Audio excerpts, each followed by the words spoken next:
This video will show you how to get Keychron keyboards to work with SignalRGB. Make sure you pay attention to everything in this video because this process can brick your device if you do it wrong. SignalRGB is not responsible if you brick your device. If you are using VIA or VIAL and you have existing mappings, then you should back them up before flashing your device. You'll be able to restore all of your mappings after you flash your device. Switch your keyboard to Windows mode and connect the keyboard to your PC. Also, make sure you have closed both SignalRGB and VIA. Now download QMK Toolbox. A link to this page will be provided in the video description. Right-click on QMK Toolbox and run it as administrator. You should be prompted to install drivers. If you forgot to run QMK Toolbox as admin, then you won't be able to install the drivers, so you'll need to restart as administrator.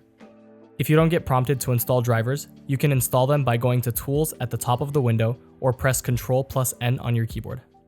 Now this next part is absolutely critical, so pay really close attention. Jingle jingle, pay attention. In the video description, I've provided the link to a GitHub full of custom firmware files. You need to find and download the one that applies to your Keychron device. There's a couple things you need to keep in mind when you're searching for the correct firmware. The first is the layout of your Keychron device, ANSI, ISO, or JIS. Then you need to consider if your keyboard has a knob and if your keyboard is wireless or wired. Now with those things in mind, let's go back to the GitHub page. If your keyboard is wired, then you will search for your firmware in this folder labeled 0.24.8, but this version number could have been updated after this video was uploaded, so keep that in mind. If your keyboard is wireless, then you will search for it in the folder labeled 0.14.29-Keychron. The one I'm using in this video is wired, so I'll be going to 0.24.8. And in here, select the folder based on your brand. In this case, it's K for Keychron, so click K through O. Now you can scroll until you find the firmware files associated with the name of your keyboard. In my case, it's Keychron Q5, and you'll see that there's a bunch of different files with this keyboard name. Now it's just a simple process of elimination, starting with the layout type. Mine is ANSI layout, so that just leaves these 4 files.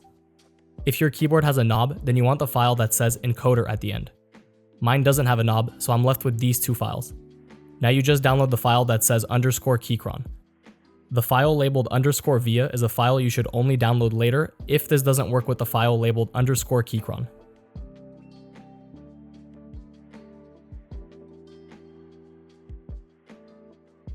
Okay, so now you've got the correct firmware file. The final thing you need to figure out is how to put your keyboard into bootloader mode, since it varies based on the model. I'll leave a link in the video description for a page that has instructions on a per keyboard basis. With QMK Toolbox open, perform the instructions on the page.